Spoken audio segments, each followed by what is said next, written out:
नमस्कार दोस्तों। क्या नरेंद्र मोदी सिर्फ नफरत के खेल पर ही अपनी सरकार चला सकते हैं? क्या भारतीय जनता पार्टी नफरत के अलावा और कोई रास्ता नहीं अपना सकती कि वो सत्ता में आ सके? क्या उसके पास में धर्मों को बेचने और उनमें लड़ाई करवाने के सिवाय कुछ नहीं है? क्या तमाम सारे ऐतिहासिक और दूसरे तथ्यों को नजरअंदाज करके ही ये सब खेल होता है? और नफरत किस कदर हावी है वह भी हम लगातार देखते हैं। नफरत पर कार्रवाइयां किस तरह से होती हैं, पक्षपातपूर्ण होती हैं, यह भी हम देखते हैं। शुरुआत करूंगा 22 तारीख को, 22 जनवरी को नरेंद्र मोदी ने राम की एक प्रतिमा का अनावरण किया अयोध्या में, और उसको लेकर के पूरे देश में, दुनिया में जहां पर भी आरएसएस के संगठन है, उन्होंने मिल करके पूरी तरीके से एक माहौल बनाया। इस देश के तमाम सारे उन धर्म भीरू लोगों को और मानसिक रूप से परेशान लोगों को, राजनीतिक लोगों को उसके लिए बेबस कर दिया। और जिस तरीके का पूरे देश में ड्रामा हुआ वह अपने आप में है। इसका पहला उदाहरण दूंगा कि महाराष्ट्र के एक स्कूल में एक टीचर राम की इसी कि जो राम को लाए हैं और इस तरीके से करते हुए के जो गीत है, वही गीत गाते हुए बच्चों के साथ में डांस करते हुए करती हैं। साहब, उन पर कोई कार्रवाई नहीं होती है। लेकिन जो सीधे, जो किसी धर्म का नहीं, सबको मोहब्बत का पाठ सिखाने वाली बरेली की एक टीचर एक स्कूल में, वहां पर उनको सस्पेंड कर दिया जाता है। और वो धर्म की, राम की या अल्लाह की बात नहीं कर रहे थे, वो कर रहे थे कि अल्लाह और ईश्वर सब एक हैं। तो यह अंतर है। कहें कि आप अल्लाह का नाम क्यों ले रहे हैं?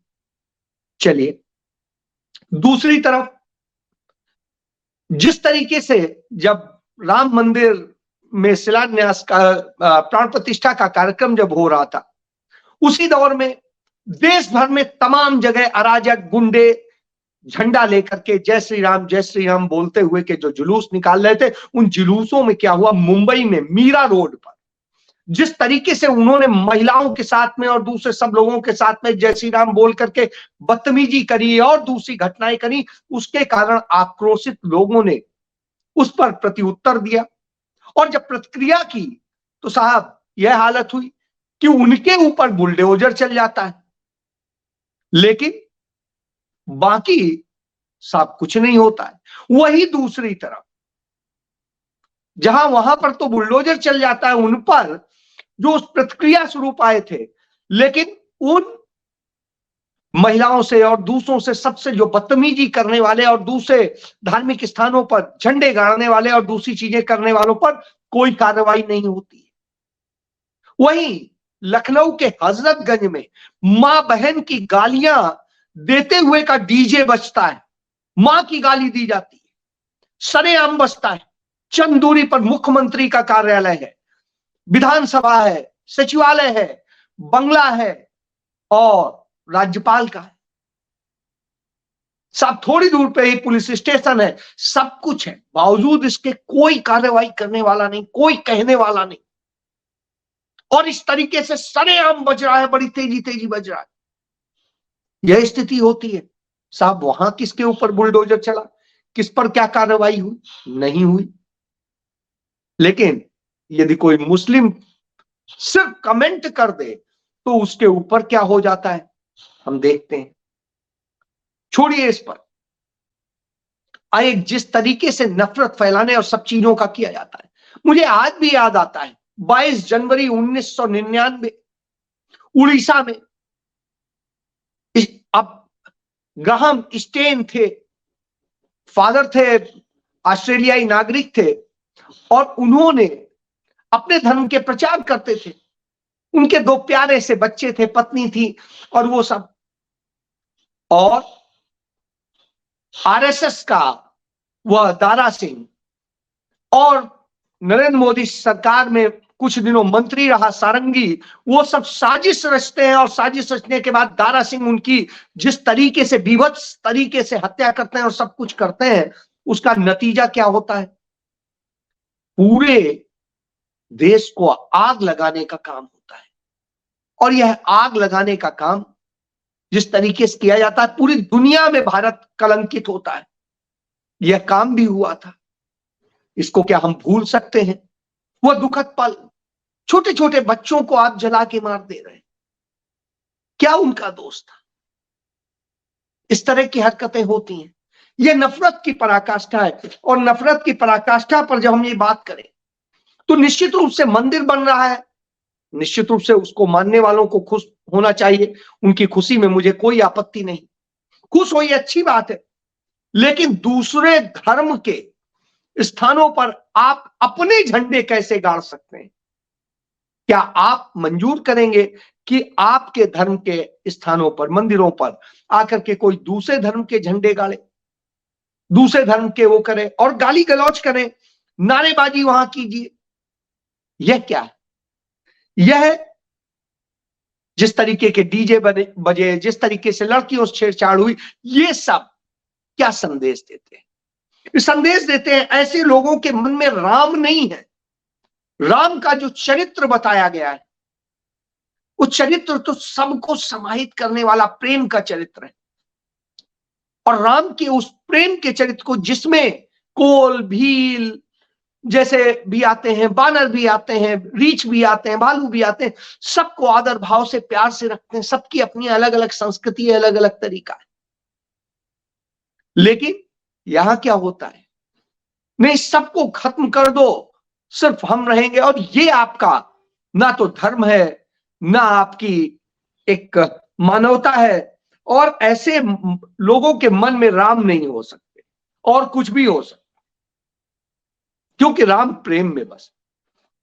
तो राम कहां हो सकते हैं? राम का अंश वही धारण करेगा जो प्रेम करेगा। तो प्रेम करना आना चाहिए था, दूसरों का सम्मान करना आना चाहिए था। राम ने तो सबको सम्मान दिया, छोटे से छोटे को सम्मान दिया। आप तो दूसरों को अपमानित कर रहे हैं, महिलाओं के साथ छेड़छाड़ कर रहे हैं। तो यदि ये जय श्री राम है, तो ऐसे जय श्री राम को लानत है। यह जय श्री राम नहीं हो सकते। इसी तरह की स्थितियां हैं। और जब ये स्थितियां हो, तो दूसरी तरफ नरेंद्र मोदी की साजिशों का दौर तो चलता ही रहता है, हम सब जानते हैं। और उसी पर आता हूं कि जिस तरीके से स्थितियां बनाई जाती हैं, करी जाती हैं, और इन सबको समझने की जरूरत है। जो सुप्रीम कोर्ट का फैसला आया राम मंदिर के लिए, और राम मंदिर उसके आधार पर बनना शुरू हुआ, बन गया कुछ काफी हद तक, और काफी कुछ बनना है, प्राण प्रतिष्ठा हो गई। ऐसी स्थिति में उस मस्जिद, जो बाबरी मस्जिद थी, जिसके पक्ष में फैसला आया, अब उसका हुआ कि नहीं, उसका नाम बदल करके जो मोहम्मद बिन अब्दुल्ला के नाम पर रखा जाएगा। मोहम्मद बिन अब्दुल्ला मोहम्मद साहब के पिता थे, उनके नाम पर रखा जाएगा। और इस मस्जिद की जो नींव पत्थर का रखेगा, वो इमाम होगा, काबा का इमाम रखेगा कि इसके लिए पूरी व्यवस्था की जाए। और आप इससे तो कहेंगे बहुत अच्छा हो रहा है, लेकिन नहीं, ये पूरी साजिश क्या है, इसे समझने की जरूरत। नरेंद्र मोदी की साजिश ये है कि भारतीय जनता पार्टी के नेता और सऊदी के लोगों को, जो कहेंगे शेखों को खुश करने के लिए वो जो करते हैं, जिस तरीके से वहां तो मस्जिद में भी जाते हैं और मत्था टेकते हैं, वही नरेंद्र मोदी यहां इस मस्जिद के निर्माण का काम उन्होंने भारतीय जनता पार्टी के जो नेता है महाराष्ट्र में, और वो जो इस मस्जिद के विकास बोर्ड बनाया गया है, उसके चेयरमैन बनाए गए हैं अध्यक्ष हाजी अराफात शेख। ये हाजी अराफात शेख वही है जो मुस्लिम अल्पसंख्यक बोर्ड के महाराष्ट्र में अध्यक्ष थे। उनको बना करके इस मस्जिद का जिम्मा सौंपा गया है, और सौंपा गया है कि यह मस्जिद दुनिया की सबसे बड़ी मस्जिदों में से एक होगी और इसमें दुनिया की सबसे बड़ी कुरान शरीफ स्थापित होगी और यहां पर अस्पताल भी होगा, यहां पर क्या कहते हैं लाइब्रेरी भी होगी, यहां पर और भी बहुत कुछ होगा। तो इस पूरे खेल को समझने की जरूरत है और इसके जरिए वहां से भारतीय जनता पार्टी का एजेंडा चलाया जाए और ये भारतीय जनता पार्टी का एजेंडा चलाने के लिए इसके लिए जो फंड और दूसरी व्यवस्था करने के लिए कहां से लिया जाएगा? चंदे के नाम पे सऊदी अरब के तमाम शेखों से पैसा आएगा, देश के तमाम सारे मुस्लिम से पैसा आएगा और उस पैसे को भी जैसे आरएसएस मंदिर के इस पैसे का दुरुपयोग करती आई है वैसे ही वहां के पैसे का दुरुपयोग करेगी और उसे अपने राजनीतिक एजेंडे में शामिल करेगी। और ये एजेंडे ऐसे ही चलते हैं जिस तरीके से कि जब सुप्रीम कोर्ट का फैसला हो गया, मस्जिद उधर बनने का फैसला हो गया, मंदिर इधर बनना शुरू हो गया, बन के कंप्लीट हो गया, प्राण प्रतिष्ठा हो रही, तो साहब एक बयान दिलाया जाता है सऊदी और तमाम सारे देशों का जो एक कारपोरेशन है उससे कि नहीं ये तो बड़ा गलत हुआ है। अब गलत कहने या सच कहने का कोई मतलब है क्या? वो तो बनना ही है, उसको क्या आप रोक सकते हैं? नहीं। लेकिन ये बयान देकर के नफरत फैलाने का खेल किया जाता है इससे कि हिंदू वोट को कैसे यूनाइट करके अपने पक्ष में किया जा सके और कहा जाए कि मुस्लिम ये कर रहे हैं क्योंकि हिंदुस्तान का कोई मुसलमान इसका विरोध नहीं कर रहा, इसलिए वहां से कराया जा रहा, कुछ अपने लोगों से कराया जा रहा। और जितने सारे ये लोग जिन्होंने इस पूरे खेल में हिस्सा बटाया, जो बाबरी मस्जिद की लड़ाई के नाम पर तमाम धनवान हो गए, बड़े वकील बन गए, वो सब कौन थे? वो भारतीय जनता पार्टी आरएसएस से कहीं ना कहीं लिंक रखते हैं। जो उनका राष्ट्रीय स्वयं सेवक संघ का मुस्लिम मंच है उससे संबंध रखते हैं वो लोग। तो यह खेल है, लेकिन नरेंद्र मोदी क्या कर रहे हैं यह भी समझने की जरूरत है। नरेंद्र मोदी ने राम जन्मभूमि के मंदिर का जो प्राण प्रतिष्ठा के कार्यक्रम में सब कुछ सर्वे सर्वा वही थे, वही पिक्चर में कैमरे में आ रहे थे, आप देख ही रहे थे और सारा ड्रामा चल रहा था। उसमें उसके पहले उन्होंने 10 दिनों में 4 राज्यों के 6 मंदिरों में ही सिर्फ तमाम तरह के वो किए, कोई राजकीय कारण नहीं किया। इन 10 दिनों उन्होंने छुट्टी धार्मिक यात्रा में अपने गुजारे और इसमें उन्होंने 55 करोड़ रुपए से अधिक का खर्च कर दिया।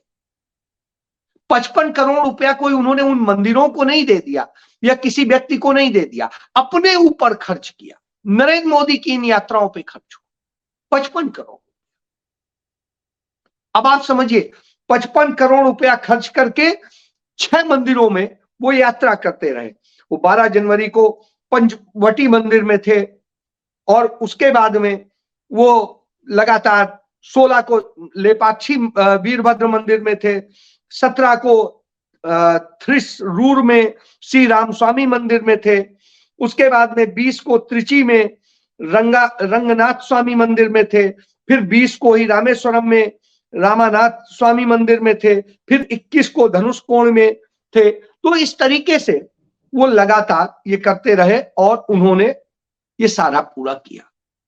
पिछले कुछ सालों में हम ये देखेंगे कि किस तरीके से सरकार ने जन कल्याण, जो लोक कल्याण के लिए कार्य करने होते हैं, जो जनता के लिए काम करने होते हैं, वो करने की बजाय, उस पर पैसा खर्च करने की बजाय किन किन चीजों में पैसा बर्बाद किया है। जो काम धार्मिक लोगों, धार्मिक दान दक्षिणा से हो जाता और धार्मिक लोग करते, वो काम सरकार ने सरकारी धन से कर दिया, जिसके लिए धन की कोई कमी नहीं थी। उन्होंने महालोक काल के नाम पर जिस तरीके से हुआ और जहां जहां ये काम हुए वहां कितने बड़े बड़े घोटाले हुए हैं, यह किसी से छिपा नहीं है। तो महाकाल लोक का काम हुआ और इसमें जिस तरीके से महाकाल लोक में कल्पना स्मार्ट सिटी प्रोजेक्ट के नाम से जिस तरीके से खेल हुआ, वहां पे तमाम कारपोरेट को किस तरीके से एकोमोडेट किया गया और किस तरीके से वहां पर पूरा खेल हुआ वो हम सब देख रहे हैं। और वहां जिस तरीके से हजारों हजार रुपए की फीस हो गई है तमाम छोटी छोटी चीजों की, कि पूजा के इतने, दर्शन के इतने, इसके इतने, उसके इतने, ये धंधा हो गया है। तो साहब एक एक प्रसाद का, उसकी भस्म का, हर चीज का जिस तरह से पैसा वसूला जा रहा है, आप समझ सकते हैं। फिर उसके बाद काशी विश्वनाथ कॉरिडोर के नाम पर जैसे घोटाला हुआ, और घोटाला ही नहीं हुआ, घोटाले के अलावा उसका पूरा मैनेजमेंट जो देखने का काम सौंप दिया गया वो ब्रिटेन की एक कंपनी को सौंप दिया गया, और उसमें गुजराती लोगों का उसमें भी कहीं ना कहीं पूरा सारा है, और वो कारपोरेट का खेल है, तो वो किया गया। और उसमें जिस तरीके से 340 करोड़ रुपए का पूरा एक प्रोजेक्ट पे काम किया गया, और टोटल इसमें 700 करोड़ रुपया का काम किया गया। जिस तरीके से 900 करोड़ का महाकाल लोक पे काम किया गया, और उसका सब कुछ था। और उसके अलावा जो स्मार्ट सिटी और उसका वो अलग है। इसके बाद में सोमनाथ मंदिर के साथ में कॉम्प्लेक्स बनाने का काम किया गया। अब आप समझिए, धंधा वहां हर जगह, वहां पर भी कॉम्प्लेक्स बनाने का काम किया गया। और जिस तरीके से कॉम्प्लेक्स बनाने का सब कुछ किया गया, जबकि अच्छा भला मंदिर बना हुआ, सब कुछ बना हुआ, कॉम्प्लेक्स बना करके कारपोरेट की दुकानदारी के लिए सारा सब कुछ किया गया। ऐसे ही कश्मीर में भी कुछ जो मंदिर हैं, उन मंदिरों के पुनर्निर्माण और सबके नाम पर जिस तरीके से किया जाने का पूरा है, वो भी आप समझ सकते हैं कि उसमें हजारों करोड़ रुपए का यह प्रोजेक्ट है। इसके बाद में केदारनाथ मंदिर के जो रेनोवेशन का है, उसमें रेनोवेशन के उस प्रोजेक्ट में भी हजारों करोड़ रुपए का खर्चा है। और वहां का भी घोटाला सबको पता है कि किस तरीके से केदारनाथ के वहां से सोना ही गायब हो गया। तो इस तरह की हालत है। इसके बाद चार धाम प्रोजेक्ट के नाम पर जो किया गया, आपने देखा उसमें वो टनल जिस तरीके से उसमें 41 मजदूर फंसे थे और सब कुछ हुआ था। और उस चार धाम प्रोजेक्ट में उसमें भी कारपोरेट को और किस तरीके से अदानी, अंबानी और दूसरे तमाम सारे जो बड़े बड़े इनके प्रिय पूंजीपति हैं उनको लाभ देने का काम किया गया। तो नरेंद्र मोदी ने इस दौरान जो किया, इसके अलावा आरएसएस ने विदेशों में भी भारतीय जो ये गुजराती पूंजीपति हैं उनके फायदे के लिए कुछ मंदिरों में किस तरीके से पूरा वो किया गया है, उससे किसी से छिपा नहीं है। और उनमें भी जो खेल है, उस खेल को समझने की जरूरत है कि वहां से बीजेपी आरएसएस का एजेंडा चलता है, वहां से चंदा इकट्ठा किया जाता है, और उस चंदे को भारतीय जनता पार्टी के चुनाव के लिए इस्तेमाल किया जाता है, प्रचार के लिए इस्तेमाल किया जाता है, और ब्लैक मनी को व्हाइट में कन्वर्ट करने का काम किया जाता है। तो यह आप समझ सकते हैं कि ब्लैक को व्हाइट करने का धंधा वहां से विदेशों में जो मंदिरों का काम किया गया उससे हुआ। मंदिर मिशन के जो इन्होंने पूरा प्रोजेक्ट बनाया है, इसको भी समझने की जरूरत है। हमको ये जानने की जरूरत है कि जिस तरीके से रेगुलर मंदिर जाने वाले 51% लोग भारतीय जनता पार्टी को वोट देने लगे हैं, जो 2014 तक सिर्फ 31% लोग देते थे। यानी जो 31% देते थे वो 51% रोजाना मंदिर जाने वाले नरेंद्र मोदी को वोट देने लगे। क्योंकि ये जो धंधा है, ये धंधा बेसिकली उसी चीज को लेकर के, और ये धंधा असल में चुनाव जीतना है, सत्ता पाना है, नफरत फैला करके आपको डराना है। इसीलिए राहुल गांधी लड़ते हैं। राहुल गांधी जब सच बोलते हैं तो उन पे एफआईआर दर्ज कर दी जाती है, तमाम और मुकदमे दर्ज कर दिए जाते हैं। असम में जो हो रहा है वो नफरत का खेल हुआ था, जिस तरीके से सीए एनआरसी के नाम पर हजारों हजार लोगों को जेल में डाल दिया गया था, तमाम देश के लिए लड़ाई लड़ने वाले पूर्व सैनिकों के परिवारों को डाल दिया गया। तो वो सारे खेल हमने देखे। जब राहुल गांधी उन पर सवाल उठाते हैं तो नरेंद्र मोदी और उनकी सरकारों को, भाजपा को परेशानी हो जाती है। राहुल गांधी बड़ा स्पष्ट कहते हैं, आपको जितने मुकदमे दर्ज करने हैं कर लीजिए, 25 आप ऑलरेडी कर चुके हैं, और भी 25 कर लीजिए, तो मुझे कोई फर्क पड़ने वाला नहीं। आप ये भूल जाते हैं, आप मुझे नहीं डरा सकते, और मैं और मेरी कांग्रेस डरने वाली नहीं है। वो मुद्दों को लेकर लड़ेगी और फैसला करेगी। वो जनता के साथ खड़ी है, जनता के मुद्दों के साथ खड़ी। और राहुल गांधी का आज असम में आखिरी दिन है, लेकिन वो इतने के दौरान यात्रा में न डरे न कहीं कोई चिंता करे। राहुल गांधी पर मुकदमे आप ऑलरेडी दर्ज कर चुके हैं, अब आपको जो करना है वो कर लीजिए। राहुल गांधी कहते हैं मुझे आपका डर नहीं, डरो मत, सच के लिए लड़ो। तो सच बोलना हमारी जिम्मेदारी है, हम सच बोलेंगे, आपको अच्छा लगे या न लगे। जय हिंद।